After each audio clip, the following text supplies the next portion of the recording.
All right, now we're going to talk about how we get these nice little notches on our triangle, half rectangle triangle.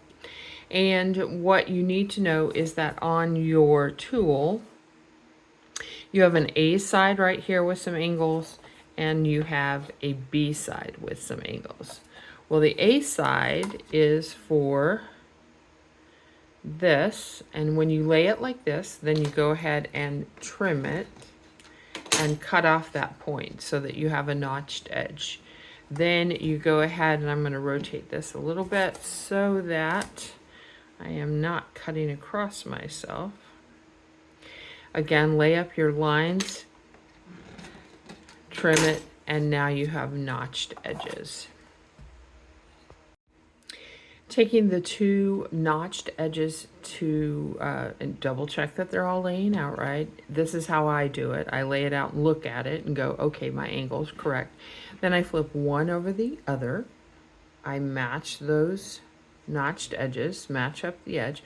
And remember, this is a bias edge, so be careful. Then I'm going to go ahead and sew from here all the way down to here at 1/4 of an inch. This is the block sewn together.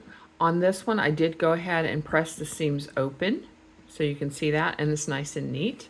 Then we are going to go ahead and trim up the rough edge, because this is made oversized, and then we'll trim it to size. What I would like you to pay attention to is where this diagonal line is lying. It should be right on the seam allowance.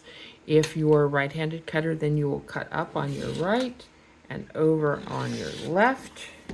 Pull those away.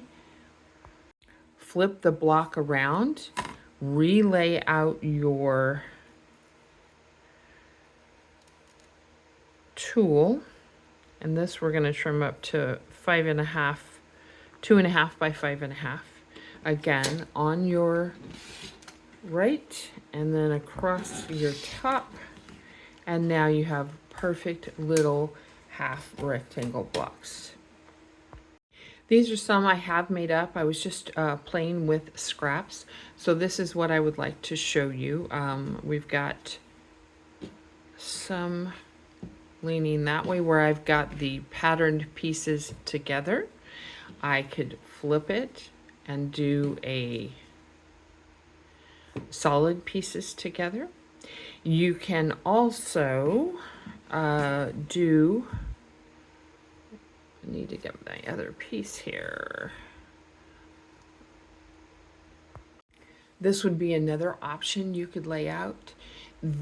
This half rectangle has many options on how you can lay it out, play with your color, wouldn't this make a really cool border if you continued on like that? I don't know if you can see that. We're starting to get out of the camera range here, but you could get a nice little movement like that, and by changing where you place your half rectangles next to each other, offsetting them, it changes this angle.